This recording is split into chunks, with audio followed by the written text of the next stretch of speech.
Mereka berusaha 2 putaran. Jadi bukan karena faktor Anies atau Ahok, bukan. Ini masyarakat Jakarta.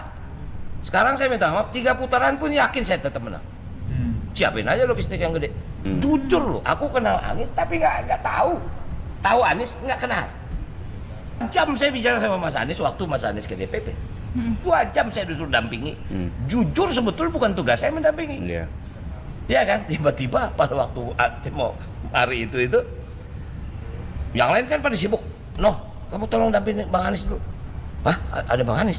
Iya, dampingin aja udah ke BKN-nya dulu. Jadi aku terima di BKN bukan di DPP. Akhirnya Pilkada DKI Jakarta berlangsung 2 putaran. Nah, di sini sepertinya putaran kedua ini bisa dipastikan Ridwan Kamil akan menjadi juara. Kenapa? Pertama, ada pepatah yang sangat pas menggambarkan Pilkada DKI kali ini. Mulutmu harimaumu. Hati-hati, karena dengan kemarin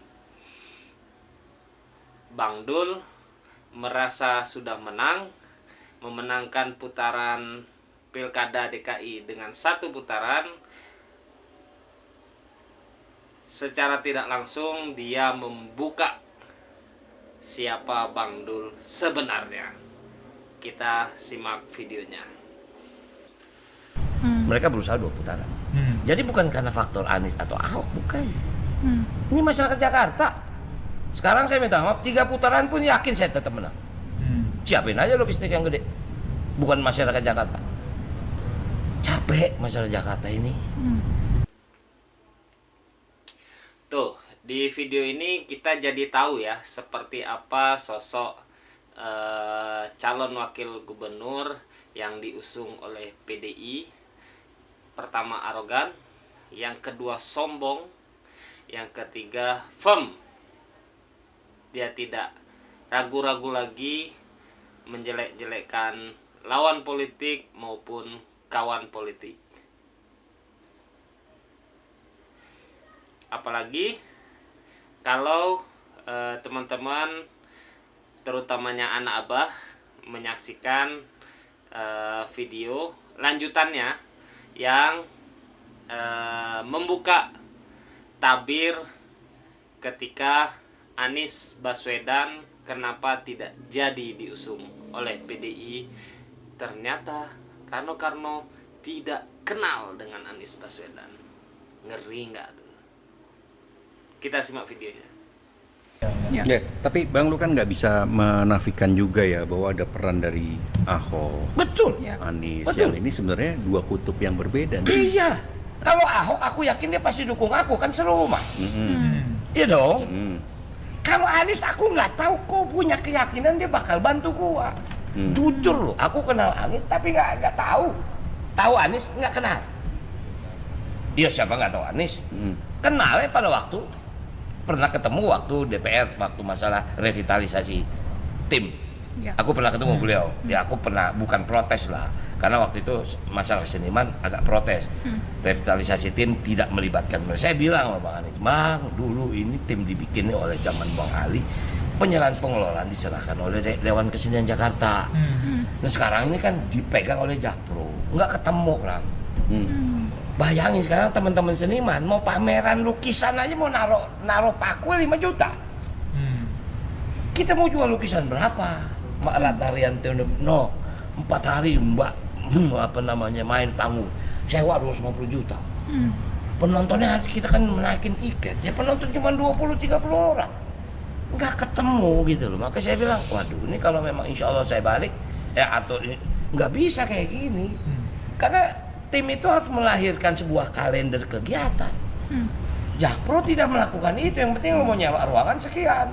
Nggak ketemu kan Bram. Bagaimana lo mau pameran anak-anak mau teater kalau sewa ruangannya? Kan nggak bisa seperti itu kesenian. Ya, tapi menyatukan pendukung Anies dan pendukung Ahok itu sesuatu Butuh yang kerja keras. susah. Susah, ini minyak dan Mungkin maaf, air mungkin sebenarnya. Ini pinter-pinter sih Dul. Oh. Ya, Gimana pinter Sidul. Arti gini, sebetulnya kalau hubungan Bang Anies sama Mas Pram jauh lebih dekat daripada sama Bang Anies. aktivis mahasiswa. Ya, Ya. apalagi kan waktu anaknya Mas Pram melahirkan, Bang Anies yang nemenin. Itu menurut ceritanya. Ya memang apa ya? Ya kita sama-sama bahasanya gini. Kalau Mas Pram menghubungi Bang Anies pasti. Tapi kapan pertemuan saya nggak pernah ikut atur. Saya nggak pernah ikut atur. Tapi saya juga ingin ketemu gitu loh. Iya. Karena kan tiba-tiba saya yakin Bang Anies ini punya visi yang belum selesai. Maaf Pram, 2 jam saya bicara sama Mas Anies waktu Mas Anies ke DPP. 2 jam saya disuruh dampingi. Jujur sebetulnya bukan tugas saya mendampingi. Iya. Ya kan, tiba-tiba pada waktu mau hari itu yang lain kan pada sibuk. Noh, kamu tolong dampingin Bang Anies dulu. Hah? Ada Bang Anies? Iya. Dampingin aja udah ke BKN dulu. Jadi aku terima di BKN bukan di DPP. Kayak gedung BKN di belakang gitu kan. Ya udah ngobrol. Hampir 2 jam. Ya jujur aja, Bang Anies, Mas, Bang, kalau ini jadi gue bilang siapa aja gue jadi wakil, buat gue jabatan biasa aja lah. Singkat kata begitu. Kemudian ya ada Pak Said Abdullah sama Mas Ahmad Basarah kan. Ya kemudian Bang Anies udah ngobrol itu dia bisa, saya udah selesai. Jadi artinya kehadiran Mas Anies pada waktu itu memang saya juga nggak tahu apakah itu memang diumumkannya beliau jadi, tapi di kami itu hanya 2 nama dalam lembaga survei. Pertama Anies, kedua Ahok. Iya. Cuman memang Pram orang nih DPP bilang dul, kayaknya siapa gubernurnya wakilnya lu nih. Waduh pasti gua bilang. Serius nih, iya kayaknya bahasanya nih kalau lu suruh milih yang mana? Ya gue milih Anies dong. Surveinya tinggi. Bukan berarti Ahok enggak. Wah kalau Ahok gua kerja keras lagi nih kan. Ya kita kan tahu karakter Ahok. Oh Ahok juga oke gitu loh.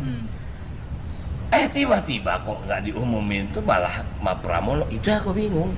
Nah, ketika sudah diputuskan ada 2 putaran, hati-hati.